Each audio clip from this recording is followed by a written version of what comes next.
Why? It's a January dawn, it's minus 2 degrees Celsius. Why would anyone do this?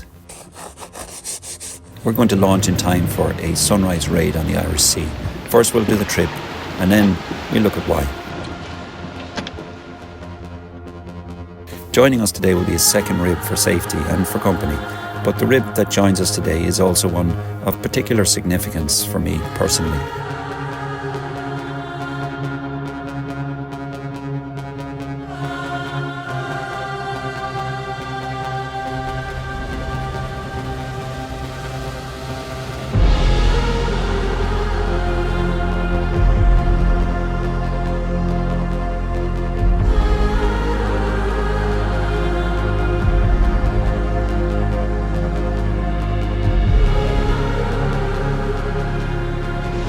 We intend to take a dawn run past the Rockabill lighthouse and maybe find some shelter to stop for a brew.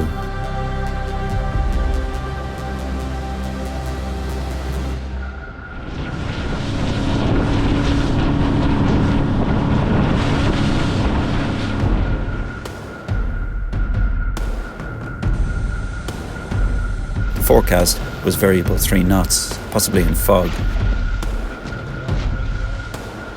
Reversing my trailer stern first into the breaking waves with a fresh onshore wind made me sure of 2 things. We weren't getting fog, and I'm glad I fitted those guideposts to this trailer.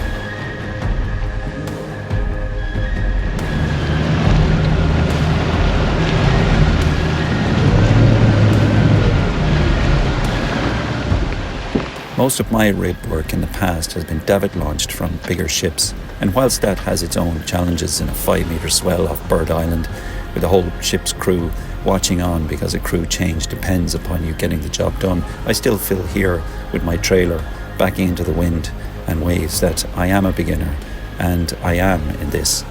Think twice, act once. The carpenter's creed was my friend this morning. My own boat launch would be followed by my friend Robbie's rib, and they made it look easy. And then we were 2. Robbie, his wife Adrian, and this Lencraft rib have a lot to answer for. They took myself and my kids out for a blast to the Rockabill light on a far warmer September day back in 2018. It had on that day been far too long since my face laughed its way through a good slap of saltwater spray. What sold me on ribs as my means of achieving a long-awaited return to the sea was the constant laughing and glee of my own kids on that day in that Lencraft. Adrenaline is an easy sell with children, but if it leads them by the nose to the more subtle love of the water and the outdoors, then it leads them to the greatest escape of all. As it turned out, it was deemed to be too cold for the kids by the kids in both families today, but in the event we adults proved quite happy to step up, adopt their roles for the day, and to quote my own parents, get outside and play.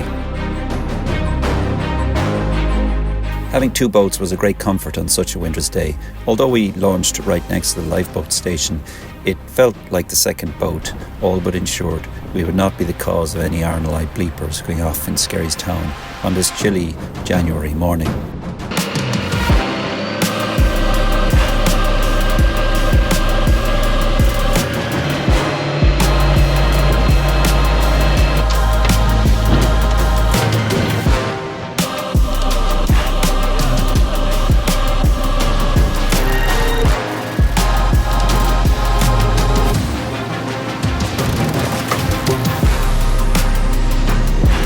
So we did it, full throttle on the ribs at sunrise.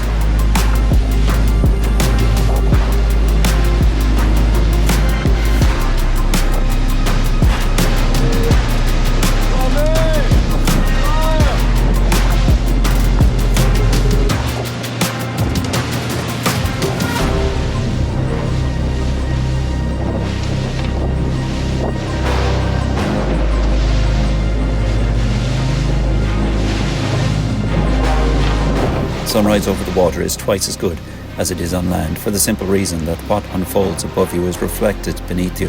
The stillness from above is reflected in the random turmoil or sometimes calm of the surface beneath you. Still or not, it makes a beautiful dawn, still more varied and still more beautiful than it is over land. I have still not tired of it. This far in, it seems, I never will.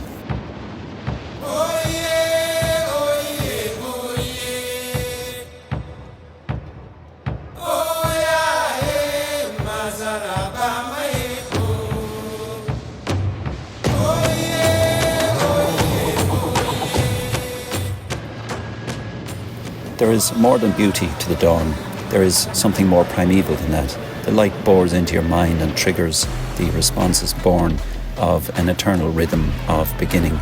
It's nature's trigger for all things, and so it triggers you.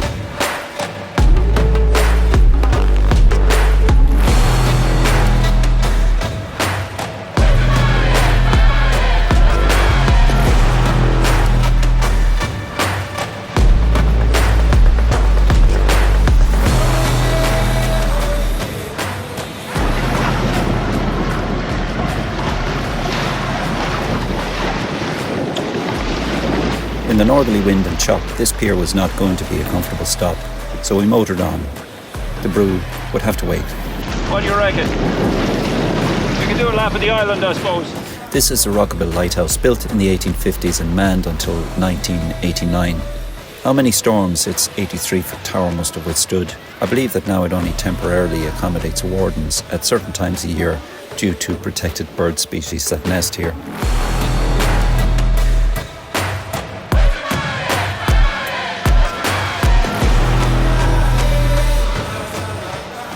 We all had a little petrol on board that was going off, so the mission was easily convinced that it was time for a little time on wide open throttle. I handed the camera over to the Lencraft crew, and I'm glad I did, because Luke Garland in particular managed to get some amazing footage of the Nividic 550 putting itself up against the chop that day. It's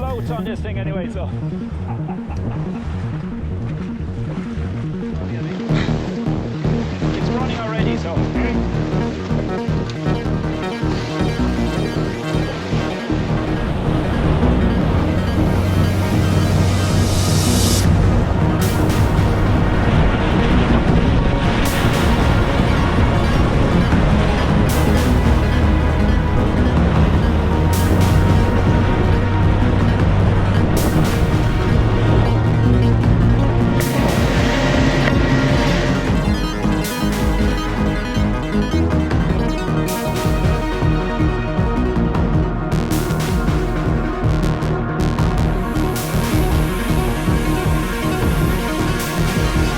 I knew a little place where we could get out of the wind and swell and raft up and pour ourselves a hot cup.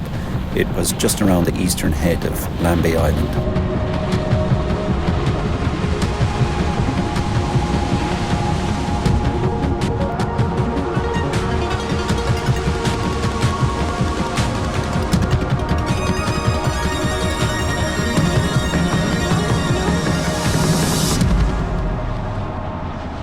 I really treasure these shots, and they are my memento of the day. I realised that this boat, despite its modest size, was going to be fine, even if the weather was a little less than that.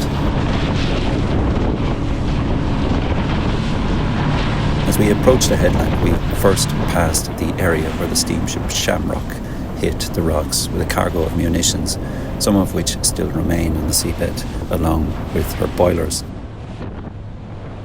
As we rounded the headland, this little steep-walled bay was a calm retreat to us. The odd seal's head, a couple of goats calmly munching while perched on the cliffs, two ribs tied together with a few old friends pouring a hot flask and catching up on conversation, glad of the shelter. In that light, it was hard to imagine that directly beneath us lay the iron remains of the RMS Tayleur, the White Star Line wreck lost on her maiden voyage. The first Titanic, as they call it. She came to grief in this exact spot. Her story is a tragedy of cost-cutting management, putting poorly trained crews to sea on untested ships. 650 passengers stood exactly here on the deck of their sinking ship on a January morning. The lifeboat was smashed in the surf, and the captain ordered the mast chopped, and as it fell upon the intended rocks, many climbed the cliffs before the ship lurched back into the sea and sank in 100 feet of water.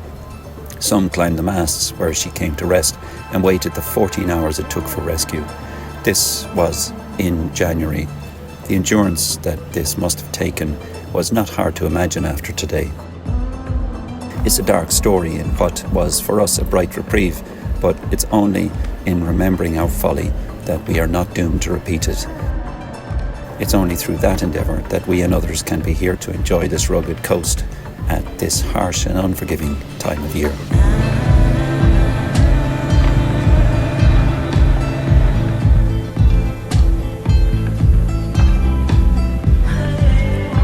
As Tom drove us home, I sipped my coffee with memories of rib work off Skerries Island, where the spray over the bow would freeze into shards of ice before it hit your goggles.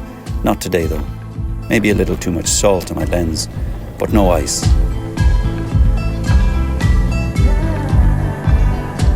We completed our circumnavigation at Lambay Island into wind, this time the temperatures now at plus 2 degrees Celsius, with a relative wind well over 40 knots. It was never going to be cosy, but I can say that 8 layers is a relatively cosy number. Such was my core temperature beneath all those layers that I needed neither gloves nor the hat I had lost earlier this morning. So why do it?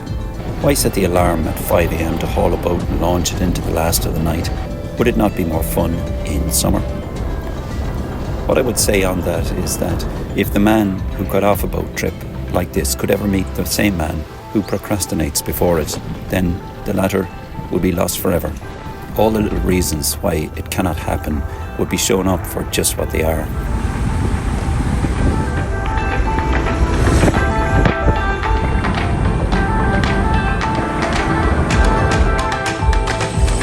Obviously, it would be more fun in summer, but yet I think these type of trips just mean more in wintertime.